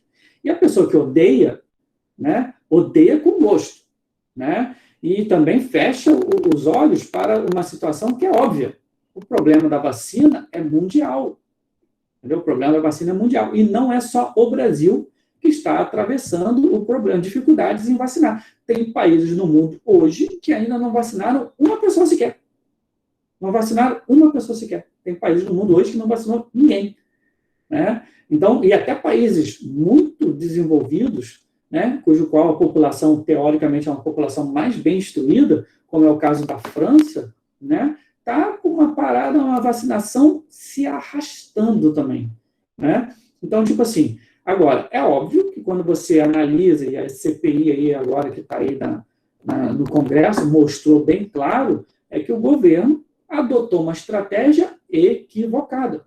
Né? Ele realmente acreditou que haveria um tratamento, né, paliativo para a doença, né, algo que, pelo menos cientificamente, ainda não se provou, não se mostrou. Você tem artigos científicos que defendem, por exemplo, a cloroquina e coisa e tal, mas esses artigos são todos preliminares, são todos artigos que viram bons argumentos e bons resultados in vitro, ou com amostragens muito pequenas. Né? Então, assim, aí o governo apostou tudo naquilo. Não é que, tipo assim, o governo, foda-se, não, caguei. Não, ele apostou, não, vamos apostar nisso aqui e pronto. E aí, depois, quando veio a oportunidade da vacina, isso está claro, a CPI mostrou isso. Né? Quando veio a questão da vacina, disse, não precisamos disso, porque a gente já está aqui com essa estratégia aqui traçada. Né? E aí, quando ficou claro para o governo federal, principalmente pelo início da imunização em São Paulo, né,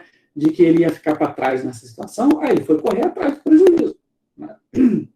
Aí agora está aí fazendo contrato e pagando. Né? Então, tipo assim, nem é né, o fim do mundo, nem é a melhor dos cenários. Então, a gente tem, assim, no mínimo, um governo que estrategicamente se equivocou. Né? Então, essa questão aí que o Bruno levantou, né, de que a vacina está demorando, né, e aí aquelas coisas acabam voltando ao normal, é fato, não tem como. Né?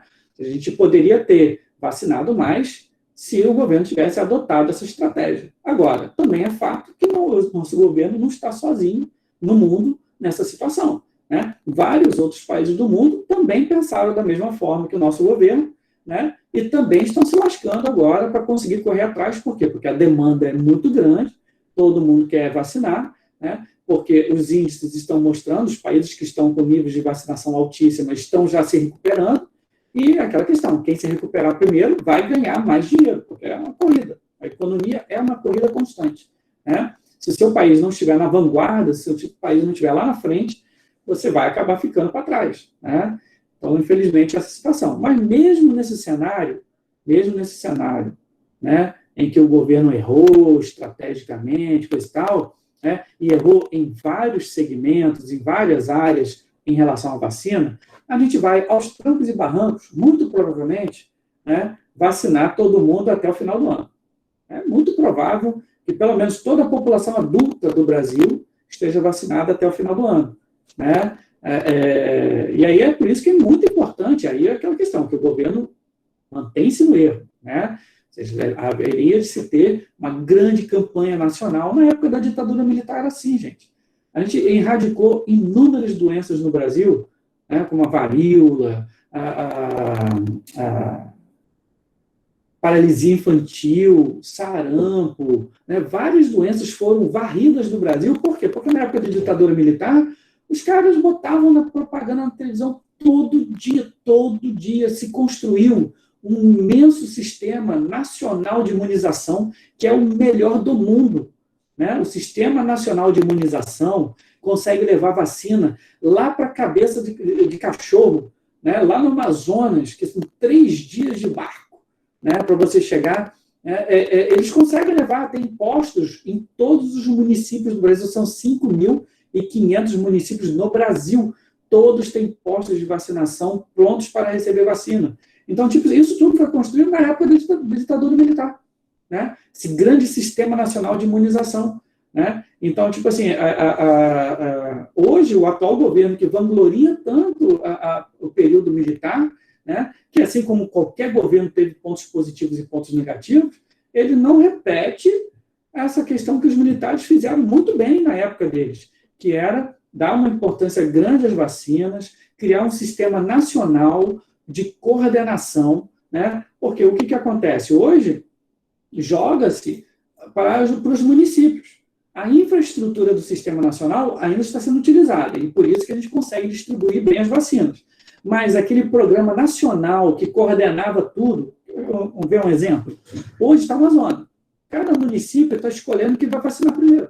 Então, tem municípios que, por exemplo, como Pádua, que já está vacinando todos os professores, né? Então, daqui a pouco, a gente vai conseguir voltar, de alguma forma, presencial. Mas, por exemplo, tem outros municípios que não estão vacinando professores. Então, tem alguns municípios que priorizaram comorbidades, tem outros que priorizaram idade, tem outros que priorizaram, né, funcionários de segurança. E não sei. Então, tipo assim, cada município está escolhendo uma coisa, né? Ontem, no Rio de Janeiro, estava vacinando professores do ensino superior.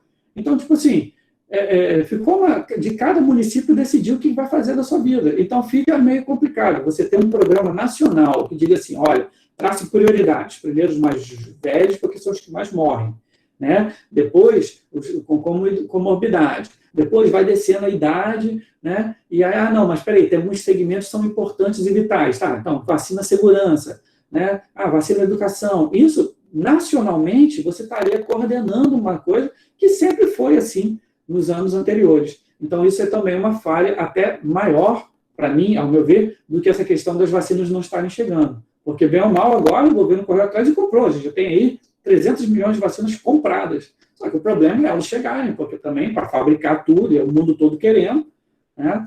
Então, tipo assim, são vários pequenos falhas, são vários pequenos erros, né, que o governo, pela sua estratégia que tomou, acabaram surtindo efeito agora, né? Agora, é aquela questão, de qualquer forma, ano que vem, muito provavelmente a economia vai estar voltando, né? Apesar dos pesares, por quê? Porque a gente vai estar com a galera vacinada, tá bom? Pessoal, vocês conseguiram entender direitinho essa questão de desemprego estrutural e conjuntural? Entenderam essa questão da população economicamente ativa? Assim, só para fechar, que já está dando a nossa hora, o terceiro setor, esse é o setor de serviços. Tá? É o setor de serviços. Tá? E o que é o setor de serviços? O setor de serviços... Peraí, um minutinho. O setor de serviços é aquele setor de prestação, comércio, são os professores, são os cientistas, são os artistas. É importante a gente entender, pessoal, que hoje mais de 50% da população brasileira vive e trabalha, 50% da população economicamente ativa trabalha no setor terciário, no setor de serviços. E isso vai aumentar com o tempo. Nos países desenvolvidos, isso chega a 70% da população. Nos Estados Unidos, hoje, 70% da população é setor de serviços. Então, você ter uma migração de população, de trabalhadores do setor primário e secundário para o setor terciário não é um problema. Muitos países do mundo vivem essa realidade. O problema é o quê? Lembra que eu falei lá no início da aula que 50% da população são de trabalhadores informais? Isso mostra o quê? Que muita gente está saindo dos setores primário e secundário, tá? E sendo jogado no setor terciário, porque eles perdem emprego na fábrica e não têm uma formação para fazer outra coisa, o mercado de trabalho não oferece outra coisa, e aí o cara cai na informalidade. Vai virar motorista de Uber, coisa. Então você tem uma significativa perda de qualidade do emprego. Isso é uma realidade no Brasil. É diferente, por exemplo, de países desenvolvidos, como os Estados Unidos, onde a maior parte da população trabalha no setor terciário, mas são empregos de alto nível de desenvolvimento intelectual. Trabalhos como prestação de serviços de engenharia, de consultoria, setor de serviço, cultura. Gente, o setor cultural, ele é um setor que vai desenvolver a economia de um país. Por quê? Porque você vai cada vez mais ter pessoas no setor terciário, ou seja, a mecanização, a informática, isso vai diminuir o setor de produção. Ou seja, você tem hoje tratores que, por GPS, eles fazem a colheita de uma área imensa, sozinhos. Você vai lá, digita no computador, né? E o bicho vai lá sozinho, a colheiteira, levando, retirando. Ou seja, um trabalho que antes ocupava 1.000 pessoas, né?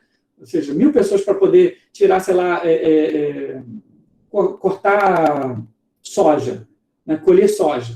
1.000 pessoas para colher soja. Hoje em dia, uma única colheiteira faz isso sozinho. Nem precisa mais de motorista, né? Então, isso é o quê? É exemplo de desemprego estrutural. A galera perdeu o emprego. Agora, o que é que você pode fazer? Existem outros setores da economia que vão gerar empregos. E aí a gente tem que investir nesses setores. Então, o setor de cultura, né? Esse setor de teatro, porque é basicamente a ciência, a produção de ciência, e aí você precisa de quê? De uma educação mais forte, mais pesada, para que você crie uma mão de obra capaz de escolher isso, de ir para outras áreas. Né? Então, os IFES, por exemplo, eles têm esse viés. Né? O IFE ele nasceu como uma escola técnica, ou seja, era uma escola que tinha basicamente, e ainda tem, a função de formar mão de obra. Então, não vamos brincar. Né? O IFE é uma escola do capital, né? Porque é uma escola de aprendizes artífices, uma escola que foi feita para formar mão de obra. Então, lá nos anos 70, quando, né, as escolas técnicas ganharam muita força, né, qual era o projeto de Brasil? Industrializar o Brasil. Aí, então, você tinha, basicamente, cursos técnicos na área industrial. Né? Hoje, o IFE muda porque o mundo do trabalho muda. Então, hoje você tem, no Campus Centro, cursos de educação física, você tem cursos de teatro, né, graduação em teatro. Então, tipo assim, por que você tem esses setores, licenciaturas que não são tecnológicas, não estão associados à indústria? Porque o mundo do trabalho está mudando. Então, a gente tem que fornecer essa mão de obra para esse novo mundo. Né?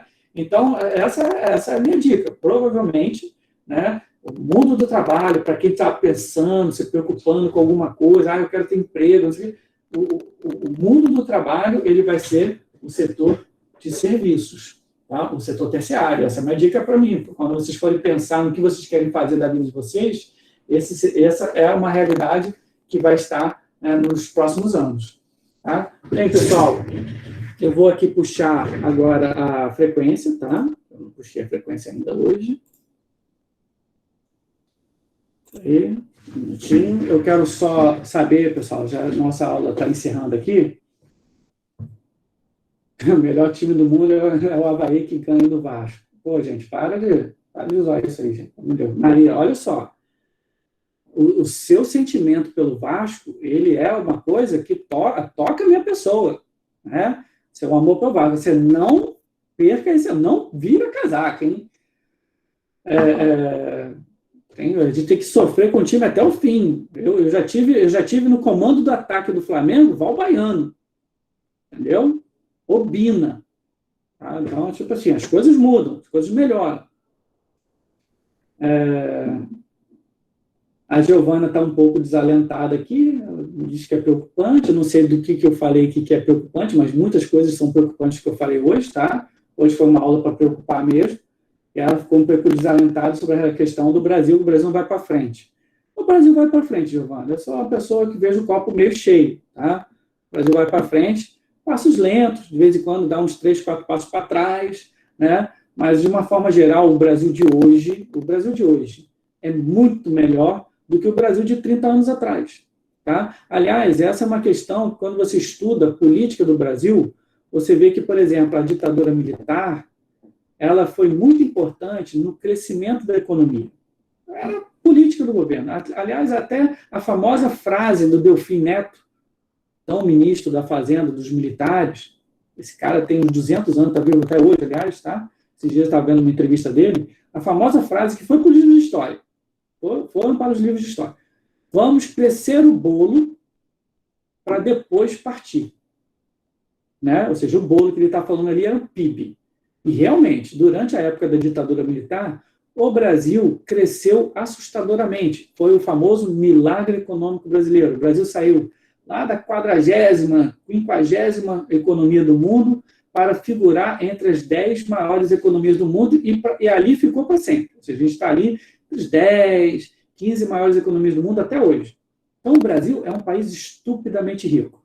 Só que o que aconteceu? Os militares esqueceram da parte de dividir, né? Então, a gente tinha uma economia muito rica, em que se concentrou muita renda. Uma coisa que os governos civis fizeram depois dos anos 90, a passos lentos, mas fizeram, foi universalizar a saúde, a educação, criar programas de renda mínima. Então, mesmo que hoje o Brasil ainda não seja um país economicamente melhor distribuído, a condição de vida das pessoas é significativamente melhor do que era há 30 anos atrás. Tá? Então, assim, é claro que a crise atual fez a gente regredir alguns degraus. Então, por exemplo, a questão da fome, a questão, né, do desalento, do desemprego, isso tem prejudicado muito os nossos avanços que a gente teve até um pouco tempo atrás. Mas ainda hoje, no saldo, quando você coloca lá no saldo, né, o Brasil de hoje é melhor do que o Brasil de 30 anos atrás. Então, eu tenho uma expectativa, né, de que as coisas vão melhorar economicamente. Ano que vem, a economia vai dar um salto, né? Inclusive, isso vai ajudar muito até esse atual governo. Né? Escrevam aí o que eu estou dizendo. Tem muita gente dizendo, Bolsonaro não ganha a próxima eleição, a economia está uma merda, mas, gente, ano que vem vai estar a maioria das pessoas vacinadas, a economia vai estar voltando com tudo, né? É muito fácil que o atual governo consiga capitalizar politicamente, e até justo que ele consiga fazer isso, né? Porque é o que os políticos fazem. Né? Então, assim, mas de qualquer forma, independente de quem ganhar a próxima eleição, eu tenho a esperança de que lentamente a economia vai voltar. Tá? Agora, é importante das pessoas estarem sempre preocupadas. Aquela questão, eu não gosto de política. Todo mundo tem direito de não gostar de política. Né? Agora, independente de você gostar ou não, a política vai interferir na sua vida. Tá? Sim, ela reforça essa questão de defender político como defende time de futebol. Isso eu concordo, Giovana, em gênero, número e grau. Para a discussão política no Brasil, ela se amadurecer, ou seja, nunca tantas pessoas discutiram política como agora. Isso é legal. Ou seja, o brasileiro sempre foi muito alienado. Né? Então, a política estava ali nas esferas elevadas e aí você meio que deixava as coisas acontecerem e o povo brasileiro ia na onda. Né? Hoje não. Hoje você vê muita gente discutindo política. Isso é bem legal. Só que existe a falta de você amadurecer essa discussão. Né? Então, a discussão política não é igual a discussão de futebol. É por isso que muitas vezes a galera fica puta quando vê um político que ele ama, defende, fecha a camisa, e aí aquele político, não sei o que, aquele político, os outros são todos inimigos, ladrão, não sei o que. Aí amanhã depois, aquele político que ele ama muito está abraçando o político que ele odeia. Né? Mas como assim? Porque o político, gente, isso é política. Você é meu rival político, mas você vai ser meu inimigo. Né? Então, para você construir numa democracia, né, um governo, você tem que conversar. Então, você tem um adversário político. Né? Quando você é adversário, você, né, lá na campanha, joga tudo, porque é da política, mas depois, passou a campanha, os caras sentam e conversam. Todos os políticos sentam e conversam. Entendeu? Por quê? Porque isso é fazer política. Né? Então, você não entender isso é um pouco de falta de maturidade. Né? Então, assim, eu creio que hoje a gente tem um ponto positivo, que é mais gente discutindo política. Eu acho que, naturalmente, com o tempo, pelo menos eu espero que isso aconteça, as pessoas vão amadurecendo, elas vão percebendo, principalmente os jovens, né? São muito novos e muito, não sei o quê, não sei o que lá, e aí veste a camisa, fica e odeia, e aí usa muito sentimento. Depois eles vão se decepcionando e vão criando casca. Alguns abandonam a política pela decepção, outros vão entendendo como funciona o negócio. Tá? Gente, olha só, está dando aqui, já deu o nosso tempo, né? 9h45. A Giovana está falando aqui que, como dizia Ari, o homem é um animal político, isso é fato, né? É verdade, uma frase muito, muito, muito verdadeira. Tá? O Bruno reforça que nada que vai para o extremismo é saudável. Concordo, Bruno. Gente, então a gente fica por aqui hoje. A Luísa fala assim, gostei que você foi a primeira pessoa que veio entrar nesse ponto e faz todo sentido, pura verdade. Obrigado, Luísa. Creio eu que a gente não pode se furtar de falar, né? Tem que falar, porque a geografia, história, sociologia são ciências políticas, são ciências sociais, né? E a sociedade é política. Então, a gente tem que estar discutindo, mas sempre tentando. Eu tenho a minha posição, não vou enganar, quem me acompanha lá nas redes sociais, no Facebook, sabe muito bem qual é a minha posição em relação ao atual governo e tal, mas isso tem que ficar fora daqui da discussão da sala de aula, e aqui a gente tem que, né, ter um pouquinho mais de discernimento, tá, gente? Eu quero agradecer mais uma vez a participação de vocês, reforçar que semana que vem não tem vídeo aula, então não estranhem, mas não significa que não é para vocês entrarem lá na pasta não, tá? Vai ter material para vocês darem uma lida, uma estudada, tá? Mas corram atrás, se organizem para a gente poder voltar aqui semana que vem e discutir. Semana que vem, fonte de energia, mas antes de falar sobre fonte de energia propriamente dita, eu vou falar um pouquinho sobre meios de transporte, tá? Que tem uma ótima aula do professor do professor Roberto, né, lá na sexta semana, mas eu quero também discutir um pouquinho, dar um pitaco um pouquinho sobre meios de transporte também. Tá bom, gente? Valeu, até semana que vem. Tchau, tchau.